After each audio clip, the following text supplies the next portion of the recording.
दोस्तों, इंसान इस धरती पर कैसे आए? यह एक ऐसा सवाल है। वैज्ञानिकों के माने तो इस धरती पर जीवन सबसे पहले समुद्र में रासायनिक एक्सीडेंट से बैक्टीरिया के रूप में हुआ है और यह प्रक्रिया काफी लंबे समय से गुजरते हुए हम इतना समझदार और बुद्धिमान हुए हैं। तो दोस्तों, आज हम इसी बात पर चर्चा करेंगे, तो वीडियो के अंत तक जरूर बने रहिए। दोस्तों, वैज्ञानिकों के माने तो आज से अरबों साल पहले जीवन सबसे पहले समुद्र में एक रासायनिक एक्सीडेंट से हुआ था और यह प्रक्रिया करोड़ों वर्षों तक चलती रही और इसमें धीरे धीरे पीढ़ी दर पीढ़ी बदलाव होती रही। काफी लंबे समय के बाद यह बैक्टीरिया विकसित होकर जमीन पर आई। तापमान और वातावरण के अनुसार अलग अलग प्रजाति में विभाजित होती गई और आज से लगभग 18 करोड़ साल पहले डायनासोर जैसे बड़े बड़े विशालकाय जीव अस्तित्व में आए थे। इन्होंने लगभग 14 करोड़ वर्षों तक इस धरती पर राज किया था। लेकिन आज से लगभग 6 करोड़ 50 लाख साल पहले जब डायनासोर आराम से अपनी जिंदगी बिता रहे थे, तभी एक एस्टेरॉयड 17,000 किलोमीटर प्रति घंटे की रफ्तार से इस धरती की ओर बढ़ रहा था और इसी तेज रफ्तार से धरती से टकरा जाता है और इस टक्कर से भयानक तबाही होती है। इस तबाही में पृथ्वी पर 90% जीवों का खात्मा हो जाता है। 25 किलोग्राम से ज्यादा वजनी वाला जीव इस भयानक तबाही में मारे जा चुके थे, लेकिन कुछ जीव ऐसे भी थे जो 25 किलोग्राम से कम वजन थे।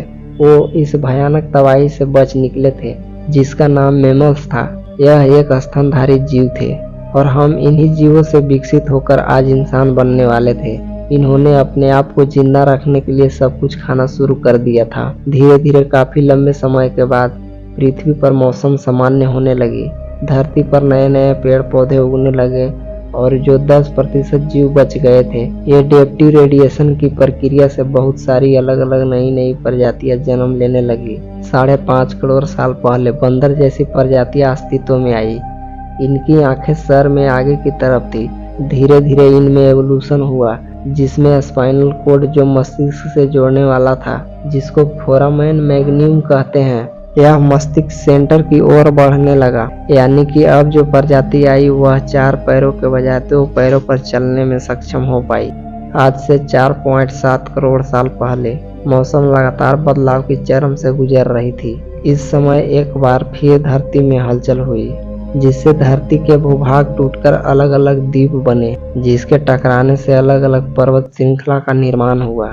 इसने मौसम को और प्रभावित किया, जिससे पर्वत से निकलने वाली नदी बनी। तब तक मौसम एकदम सामान्य हो चुका था। 1 करोड़ साल पहले धरती वह रूप ले चुकी थी जो आज हम देख रहे हैं। आज से 40 लाख साल पहले अफ्रीका के पूर्वी इलाके टूटकर अलग हो गया, जिसमें पर्वत का निर्माण हुआ। इस पर्वत के निर्माण ने मौसम को काफी प्रभावित किया, जिससे हवा का मानसून रुक गया। यहाँ बारिश आनी बंद हो गई, जिस कारण यहाँ पेड़ पौधे सूखने लगे। यहीं इसी जंगल में रहते थे द ग्रेट एप्स। ये हैं हमारे काफी दूर के रिश्तेदार। ये हमारे पूर्वज कहलाते हैं, पेरुलापिथिकस। इसी से आज हम इंसान बनने वाले थे। ये पेड़ों पर रहते थे, यह फल खाते थे, मतलब हम शुरुआत में शाकाहारी थे। ये पेड़ों की डालियों पर रहते थे। कभी कभी ये 2 पैरों पर आराम से चल लेते थे, यानी कि हम 2 पैरों पर चलने की शुरुआत जमीन पर नहीं बल्कि पेड़ों पर से ही शुरू की है। 2 पैरों पर चलना इंसानों की नहीं बल्कि एप्स की खोज थी। यहीं से हमारा दिमाग नई खोजें करने की ओर आगे बढ़ने लगा। आगे चलकर जलवायु और वातावरण के अनुसार कुछ चिंपांजी और गोरिल्ला में विकसित हुए और ये धीरे धीरे पूरा अफ्रीका में फैलने लगे। बारिश के बंद हो जाने से यहाँ के जंगल सूख गए थे, जिसका सबसे ज्यादा असर इन एप्स पर पड़ा। जंगल सूख जाने से इन एप्स को खाने की समस्या उत्पन्न होने लगी और इसीलिए अब ये पेड़ों से उतरकर खाने की तलाश में जमीन पर अपना कदम रखने लगे।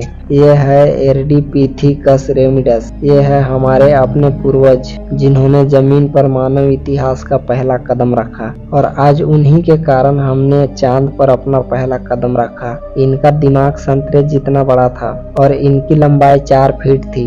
ये हमारे वंश में सबसे पहले सीधे चलने वाले जीव थे। कई हजार साल विकास के बाद ये अब चलते चलते भी खा सकते थे। सीधे खड़े होकर चलने पर अब ये दूर दूर तक चलने लगे और ये काफी दूर तक देख सकते थे।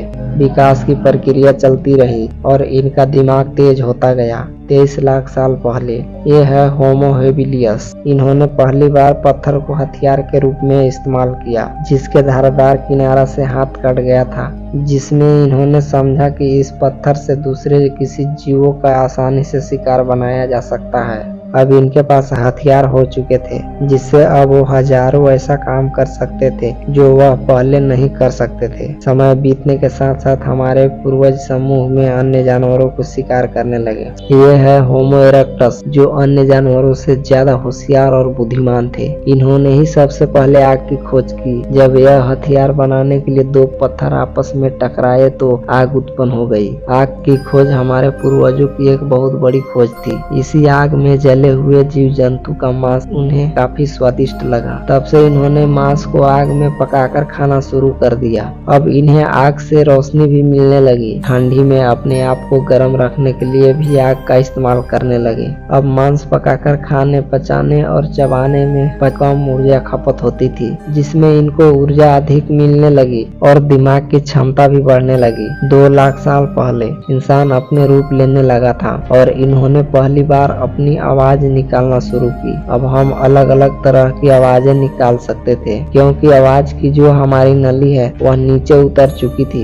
यह बहुत महत्वपूर्ण खोज थी और अब हम एक दूसरे के पास आवाजें पहुंचा सकते थे। यही वो विकास थी जो आज पूरी दुनिया में अलग अलग भाषा के रूप में विकसित हुई। 1 लाख साल पहले इंसान कहीं भी आ जा सकने में सक्षम हो चुके थे। अब हम पूरी पृथ्वी पर फैल चुके थे। आँख, नाक, त्वचा, माहौल और वातावरण के अनुसार बदलने लगे। आज से करीब 12,000 साल पहले हमने खेती करना सीख लिए और जानवरों को भी पालना शुरू कर दिया। 5,000 साल पहले हमने घरों और पिरामिडों का निर्माण करना शुरू कर दिया, शहर बसाना शुरू किया। 2,000 साल पहले हमारी सभ्यता में विज्ञान और गणित का इस्तेमाल करना शुरू किया। 1,000 साल पहले हमने राजा और प्रजा वाली कानूनें बनाई। 500 साल पहले अब हम गणित विज्ञान में नए नए तकनीक बनाने शुरू कर दिए, जिससे हमें भविष्य में जाने के लिए तकनीक और ऊर्जा मिले। ये है हमारा समय। अब हम पूरी तरह से विकसित हैं। अब इस धरती पर हमारे जैसा कोई जीव नहीं।